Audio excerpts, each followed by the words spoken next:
There is a specific kind of silence that exists 5 miles above the English Channel, a thin, vibrating quiet that sits right underneath the roar of a Rolls-Royce Merlin engine.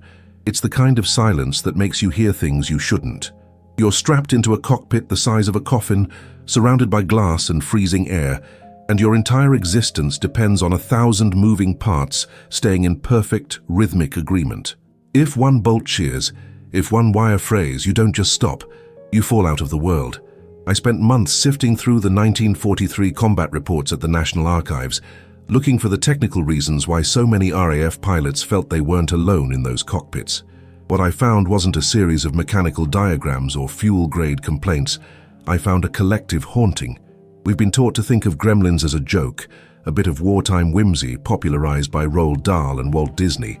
We see the cartoonish ears and the mischievous grins, and we categorize them as nose art or pilot's folklore. But when you read the actual debriefing notes from 1943, the tone is different. It's colder. These weren't stories told over a pint of bitter in a warm pub after the mission. These were the frantic, whispered explanations of men who had just seen their best friends disappear into a cloud bank. They spoke about invisible pilots who sat on the wings, creatures with teeth like wire cutters, who waited until the flak got heavy to start gnawing on the control cables. It wasn't funny to them. It was the only way they could describe the sheer, terrifying randomness of death in the air. I remember holding a specific file, a series of typed pages from a squadron based in Sussex. The pilot, a 20-year-old kid who had survived 15 sorties over occupied France, described a presence in his Spitfire that only appeared when the oil pressure began to flicker. He didn't say the gauge was faulty. He said, the little man was holding the needle down with a greasy thumb. He described the creature's eyes, not as magical or monstrous, but as indifferent. That's the word that stuck with me. Indifference. In the middle of a war that demanded absolute ideological conviction, the gremlin represented the terrifying reality that the machine didn't care who won. The machine just wanted to break, and it wanted to break while you were watching. To understand why 1943 was the tipping point for this phenomenon, you have to understand the psychological state of the RAF at the time. The initial adrenaline of the Battle of Britain had long since evaporated. The war had become a mechanical, industrial grind. Pilots were being sent up night after night in bombers that felt like heavy, vibrating targets. They were flying planes that were being built faster and faster, with less oversight and more temporary fixes. Every time a pilot climbed into the seat, he was gambling with 1,000 variables he couldn't see. When the engine coughed or the landing gear jammed, his mind had 2 choices. He could accept that he was sitting in a flawed, poorly made piece of metal that might kill him for no reason, or he could blame a gremlin. The gremlin was a psychological shield. If a thing broke your plane, you could hate that thing. You could try to outsmart it. You could develop rituals to keep it away. But if physics broke your plane, if a simple mindless stress fracture in a fuel line was the reason you were going to burn to death over the North Sea, there was no defense against that. There was no why. I realized that the gremlins weren't just folklore. They were a shared hallucination designed to make the trauma of aerial combat survivable. They were the personification of bad luck in an environment where luck was the only currency that mattered. I started looking into the origins of the word itself. It didn't start in the prestigious fighter squadrons of the home counties. It bubbled up from the edges of the empire, from the dusty airstrips in India, the humid hangars in Malta, and the isolated outposts in the Middle East. The term gremlin seems to have been born from a linguistic collision between the Old English gremian, meaning to vex or provoke, and the Fremlin beer bottles that littered the RAF messes in the late 1920s. It was a word born of boredom and irritation, long before it became a word born of fear. By 1943, however, the gremlin had migrated from a mess hall joke to a cockpit reality. In the files, I found a memo from a senior medical officer who was trying to track what he called operational exhaustion, what we would now call PTSD.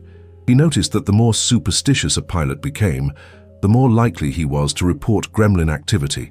He didn't see it as a sign of insanity, though. He saw it as a desperate attempt at control. The pilots were living in a world where their survival was entirely out of their hands. They were at the mercy of the weather, the German anti-aircraft gunners, and the manufacturing quality of a factory worker in Coventry they would never meet. By creating the gremlin, they gave the chaos a face.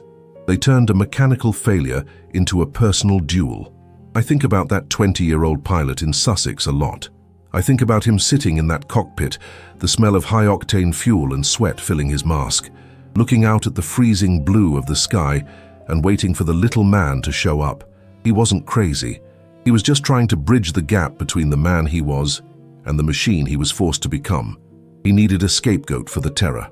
He needed to believe that the ghost in the machine was something he could negotiate with, something he could talk about with the other men when they landed. Because if the gremlins weren't real, then the only thing left in the sky was the cold and the gravity and the silence. As I went deeper into the records, I found that the RAF command actually encouraged this to an extent. They didn't suppress the stories. They didn't tell the pilots to stop talking about imaginary creatures. In fact, they used the gremlin in training manuals.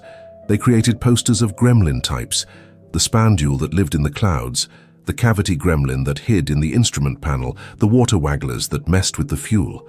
On the surface, it looked like a clever way to teach maintenance. Don't let the gremlins get your plane. But underneath, it was a subtle recognition of the pilot's mental state. The leadership knew that these men were breaking. They knew that if they stripped away the myth, the men would be left staring directly into the face of their own mortality. There was a strange, grim intimacy to it. The pilot spoke about the gremlins as if they were difficult co-workers or demanding landlords. They weren't monsters in the traditional sense. They were pests. They were the personification of the unseen hand that always seemed to push the throttle a little too far or nudge the compass 5 degrees off course. In a war defined by massive, sweeping movements of millions of people, the gremlin was a return to the small, the personal, and the domestic. It was a way of making the Great War feel like a private struggle between a man and his tools. But the 1943 files also revealed a darker side to the phenomenon. As the bombing campaign over Germany intensified, the sightings became more violent. The stories changed from "the little man moved my maps" to "the creature tried to pull my hands off the stick." The psychological response was shifting from irritation to a kind of acute, waking nightmare. The invisible pilots were no longer just vexing the crew. They were actively trying to crash the planes. This was the point where the folklore began to fail as a coping mechanism. When the trauma becomes too heavy, the shield starts to crush the person it's supposed to protect. I found reports of pilots being grounded not for cowardice, but for persistent interference, a polite way of saying they had become so convinced of the gremlin's presence that they could no longer fly the aircraft. They were fighting an enemy that didn't exist, and they were losing. The myth didn't stay confined to the foggy airfields of the British countryside for long. By early 1943, as the United States Army Air Forces began pouring into bases across East Anglia, the gremlin hopped the Atlantic. It was a cultural contagion. The Americans arrived with their technocratic optimism, their shiny new B-17 flying fortresses, and a belief that engineering could solve any problem. But within months they were seeing the same shadows in the cockpit. They were hearing the same scratching sounds behind the instrument panels. I found a letter from a navigator based in Thurley who wrote to his wife about a little man with a wrench who kept unscrewing the bolts on the oxygen system. He wasn't joking. He was terrified. He described the creature not as a cartoon, but as a smudge on the edge of his vision, something that only appeared when the temperature dropped to 40 below and the flak started blooming like black flowers outside the plexiglass. This cross-pollination of the myth tells us something about the shared psyche of the air war. It didn't matter if you were a boy from London or a farmhand from Kansas. When you were suspended 5 miles above the earth in a vibrating metal box, the rules of reality changed. The office, as the pilots called the cockpit, became a cathedral of superstition. You didn't just fly the plane, you negotiated with it. The gremlin was the third party in that negotiation. I spent a lot of time looking at the mechanical logs of the 8th Air Force from that year. You see these recurring, unexplained failures, fuel gauges that drop to 0 and then bounce back, radios that broadcast static shaped like human laughter, engines that cough for no reason and then purr the moment the pilot starts cursing. To the engineers on the ground, these were just bugs in the system. To the men in the air, they were manifestations of a malicious intent. We have to look at the environment these men were living in to understand why their brains were fracturing this way. At 25,000 feet, the human body is already failing. The air is too thin to support life. You're breathing through a rubber mask that smells of stale sweat and ozone. The cold is so intense it feels like a physical weight, pressing against your flight suit, searching for a gap in the heated wires. Your world is reduced to a few glowing dials and the constant rhythmic thrum of the engines. It's a sensory deprivation tank filled with extreme noise. In that state, the brain starts to play tricks. It looks for patterns in the static. It tries to turn the vibration of the fuselage into a voice. This is what psychologists now call high-altitude psychosis, but in 1943, they didn't have a name for it. They just had the Gremlins. I found a specific file from a squadron debriefing after a raid on Schweinfurt. It was one of the bloodiest days of the war.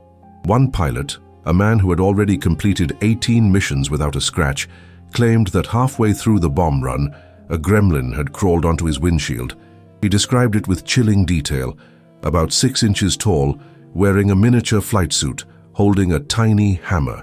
He said the creature wasn't trying to kill him, it was just playing. It was tapping on the glass, trying to get his attention, mocking the gravity of the situation. The pilot became so obsessed with the creature that he nearly drifted into the wing of the plane next to him. When he landed, he was shaking, not because of the German fighters, but because of the smirk on the creature's face. This is the subtext of the Gremlin. It was a way to handle the absurdity of the war. How do you process the fact that a piece of jagged metal, fired from a gun 5 miles below you, can tear through your floor and end your life in a heartbeat? It's too random. It's too cold. But if a gremlin did it, if a specific, recognizable entity moved the plane into the path of that shell, then there's a reason. There's a who behind the what.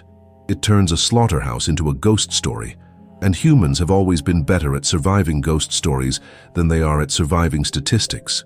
The higher-ups in the RAF and the USAF knew something was wrong, but they were in a bind. If they admitted that their pilots were seeing goblins, they'd have to admit that the air war was causing a mass psychological breakdown.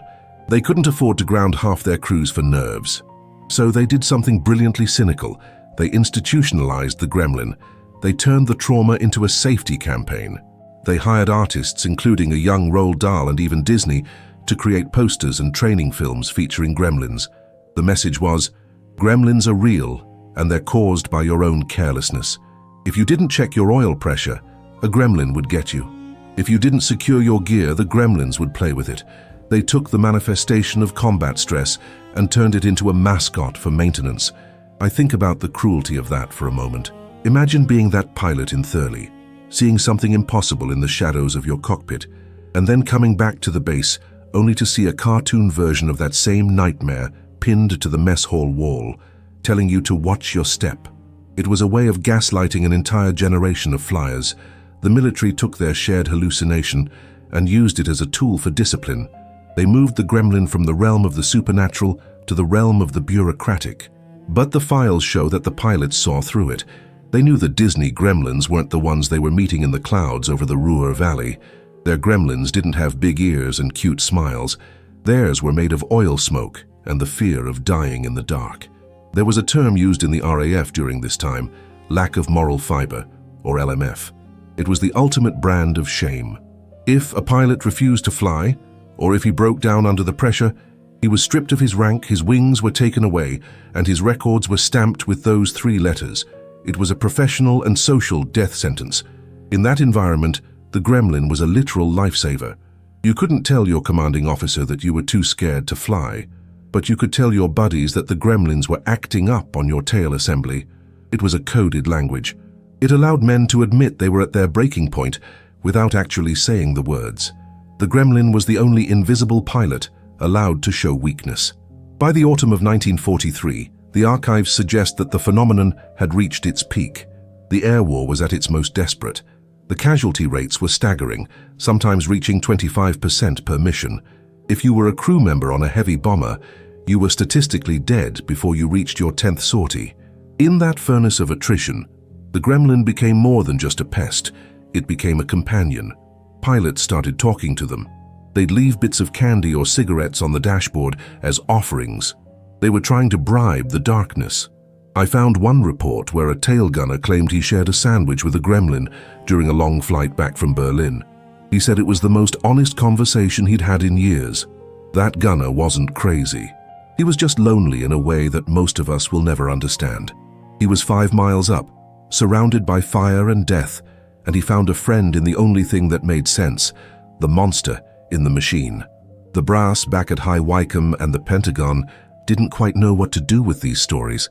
They couldn't court-martial every pilot who claimed a 6-inch goblin had unscrewed his fuel cap over the North Sea, but they also couldn't allow the myth to undermine the cold, hard logic of military discipline. Their solution was as cynical as it was effective. They tried to weaponize the Gremlin. They took this manifestation of raw, jagged terror and turned it into a mascot for safety posters. If your engine failed because you forgot to check the oil, that was a Gremlin. If you botched a landing because you were hungover, the Gremlins got you. It was a clever piece of psychological redirection. They took the ghost and turned it into a cartoon of negligence. I looked at the original sketches from the Ministry of Information and the US Office of War Information. They made them look mischievous, even cute. They gave them names like Fifinellas and Widgets. It was a sanitized version of the nightmare, an attempt to domesticate the ghosts that were haunting the air crews. But for the men in the cockpits, the cartoon Gremlin was an insult. It didn't capture the weight of the thing that sat on your shoulder when the flak started tearing through the fuselage. The official posters were about maintenance. The pilot's stories were about survival. There was a massive gulf between the Gremlin on the hangar wall and the Gremlin in the cockpit. One was a joke about a loose bolt. The other was the sound of your own mind cracking under the pressure of 4 miles of empty air. Roald Dahl, before he was a world-famous author, was an RAF pilot who actually wrote the first major book about these creatures. He saw them as a way to explain the unexplainable. But even his version was eventually Disneyfied. Walt Disney himself wanted to make a movie about them, seeing a gold mine in the folklore. But the project stalled. Some say it was because of rights issues, but I suspect it was because the reality of the Gremlin was too dark for the silver screen. You couldn't sell tickets to a movie about men who were so traumatized they had to hallucinate companions just to stay in the air. The Gremlin was a creature of the dark, and it didn't survive the transition into the neon light of post-war commercialism. The most haunting part of these files isn't what happened during the missions, but what happened after. When the war ended in 1945, the Gremlins didn't just vanish into the fog of history, they followed the men home. I found letters from veterans written in the late 1940s, men living in quiet suburbs in Ohio or sleepy villages in Kent who still heard the scratching in the walls. They didn't call them Gremlins anymore. They didn't call them anything. They just sat in their living rooms, staring at the radio, wondering why the world felt so quiet without the humming of 4 Merlin engines and the invisible presence on their left wing. The Gremlin was a symptom of a specific kind of atmospheric loneliness. When the men returned to the ground, the symptom changed form, becoming the heavy, silent weight of what we now call PTSD.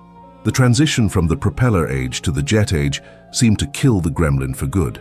Newer, faster planes didn't have the same personality as the old Lancasters and B-17s.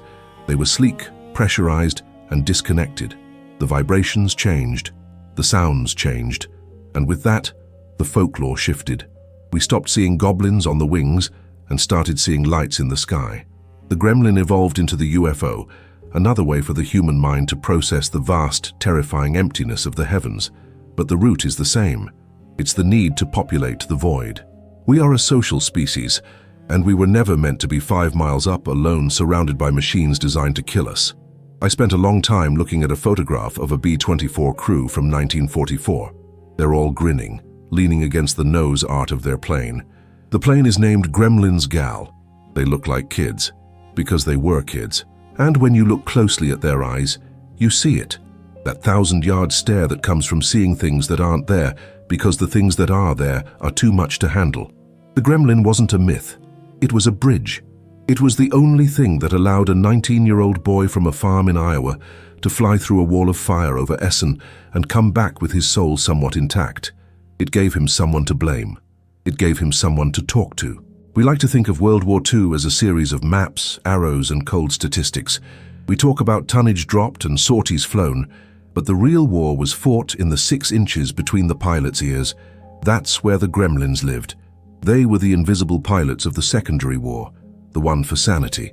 Every time a pilot shared a cigarette with a phantom or yelled at an empty seat to watch the tail, he was performing a desperate act of self-repair. He was externalizing his fear, so it wouldn't eat him from the inside out. The gremlin was the mind's way of saying, "I can't do this alone." When I finally closed the last folder in the archive, the room felt different. The silence of the library seemed heavy, almost pressurized. I realized that we've spent 80 years laughing at the gremlin as a quaint piece of aviation history, a funny little footnote in the story of the greatest generation. But there's nothing funny about a man so broken by combat that he has to invent a monster to find comfort.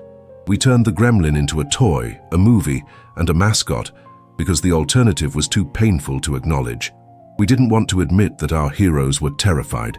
We didn't want to admit that the sky was full of ghosts. The files stay in the dark for a reason.